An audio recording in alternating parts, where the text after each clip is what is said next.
Kristen, so we talk about food, we talk about water, daily activity, sugar, there is like so much plant-based. I just Hmm. want to talk about now sleep. The Yes. idea behind like, because this is one of the main topics I really want to cover today. The idea Okay. behind to getting more hours of to get the more work done, and because I'm taking myself as example, if I have if I You're have an like outlier right now. I, I just want to learn from you, because if I have some big project coming up or I have to publish some videos so that I have to edit, I always prefer to like take some hours from my sleep hours, like half an hour every day, so that can give me like 4 hours a week. So, and the motivation behind that was like, because whenever we look on internet, we always find out, oh, this successful entrepreneur like is sleeping Hmm. 4 hours a day. This Hmm. successful politician is only like sleeping 4 and 5 hours a day, and he's running the country now. How much this is practical? Like, because I try to do that for weeks, 2 weeks, then my brain says, oh no, like you have to sleep at least 10 hours now. Like, is you this well, a you don't practical? you don't have to sleep 10 hours. You can sleep 7, 7 hours.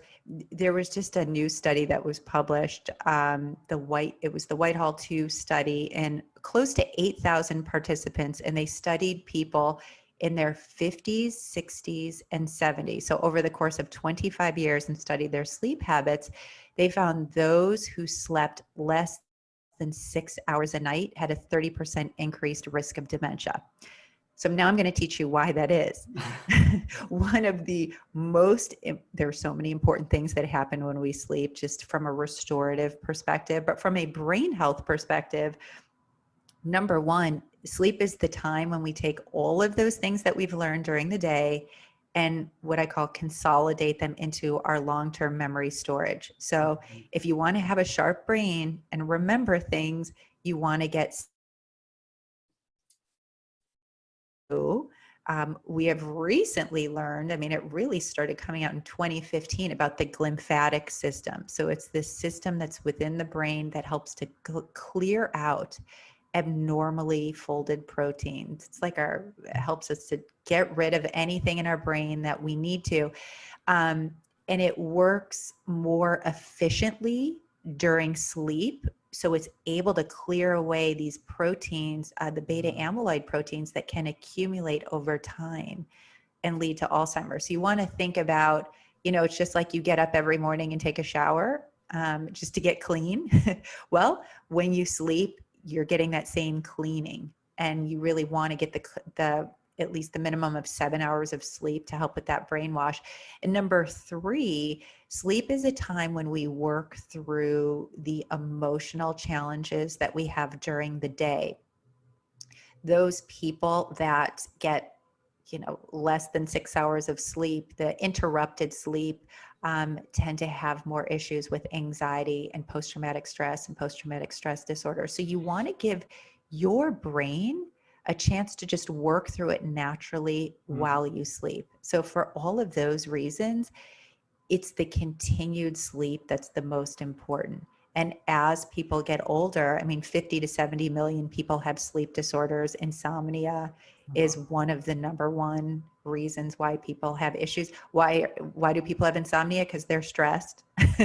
Why do people, there's other sleep related issues that can happen. For example, some people have sleep apnea, which is disordered breathing, where people just stop breathing hundreds of times throughout the night. If that doesn't get treated, that can double your risk for Alzheimer's. So sleep is really important. Now, you're unique because you have 2 children under the age of 2. And so, in many respects, you're... Okay, I want to clarify here, like 2 kittens. And 2 kids. You have 2 kittens. Yes, yes. I'm not Oh, married. oh, I thought you would say you have 2 No, children. no, Oh, no, these are your two kittens. kittens. Yeah. I don't have any children yet. Like, I'm not Okay, married. I was like, I for have some two reason, I kittens. thought you would say you had 2 children. You have 2 kittens. Those Okay, are my you know children. what? Well, and you're young. I mean, I will tell you, before I got into my field, I used to be up at 10, 11, 12 o'clock at night. In college, I would be up all night. I mean, I broke every rule that I'm teaching you about now. Yes. I would eat late at night. It's never great to eat late at night. That can disrupt your sleep. I mean, your food's traveling through your digestive system. And sometimes people wake up because they've eaten at 8 o'clock at night or 10 o'clock at night. And then as their food is being processed through their digestive system, they're waking up. So, that's why learning about all the great sleep hacks, not having caffeine after 3 p.m. because that 1 cup of coffee you're having at 3 can still be active in your system for 6 to 8 hours. So, but in your case, it sounds like you're very excited and you're getting less amount of sleep because you're sort of excited about things that you want to get done. And the question that I ask people is, when you wake up in the morning, do you wake up with energy, or do you need to go and grab that caffeine to keep you going? If you need to wake up and grab your caffeine to kind of perk you up and get you going, then you're not getting the kind of restorative sleep that I would want you to get. And again, of course, we're going to have those days, or you're going to have the short. I mean, are you sleeping less than 6 hours per night? Most most of times. Okay, well, maybe you No, want I'm to gonna try. try to sleep now 7 hours. Like from today onwards, I'm gonna try to Yeah. be much more productive in those remaining 17 hours and sleep 7 hours a day. It's a smart strategy to get used to. Trust me. I mean, when I was working in the laboratory, I'd be in the lab at 10, 11 o'clock at night. We pull all-nighters. It's just, with age comes wisdom. Oh, I actually need that sleep. It's really important. And, for me, my father died with a neurodegenerative disease in his 70s, and my mom died Waldenstrom's lymphoma at 70.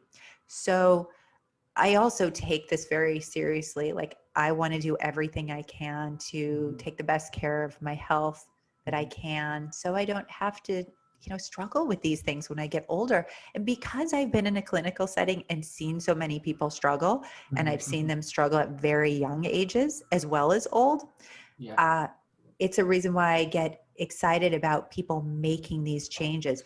A small change that you make today, even a small change in your diet, if the only thing you do from this conversation today is drink the appropriate amount of water for your body so your cells can function more efficiently, and have a cup of blueberries or some cup of berries daily, you're probably ahead of most people. If you're going to add in more omega-3 fatty acids, your brain is going to love you. And I tell people, if you don't know if you're consuming enough, you can get your omega-3 fatty acid levels tested. So there's so many, and I go into a lot of the things that we've done in the clinical setting in the book, the different supplements, the different strategies you can use, the different tests that you can take. But I think the bigger message is just start thinking about your brain health now. Don't, a dear friend of mine called me the other day. His 78-year-old mother is now struggling with memory issues, and she's getting lost more often. And he was asking what she should do. And I said, does she see her doctor every year? And he said, no. So I'm like, she doesn't even have a general practitioner who she sees. And I realize a lot of people just don't even do annual health assessments to know what's going on in their body. And, people ask me, when should I start thinking about my brain health?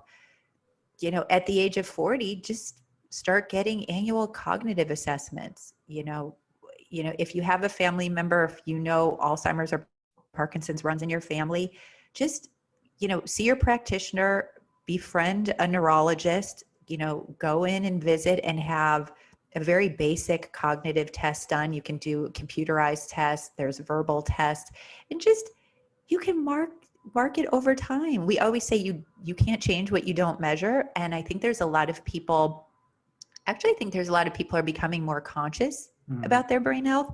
From your perspective as, a young entrepreneur, and you're a go-getter. I mean, I've worked with CEOs who want to optimize their brain.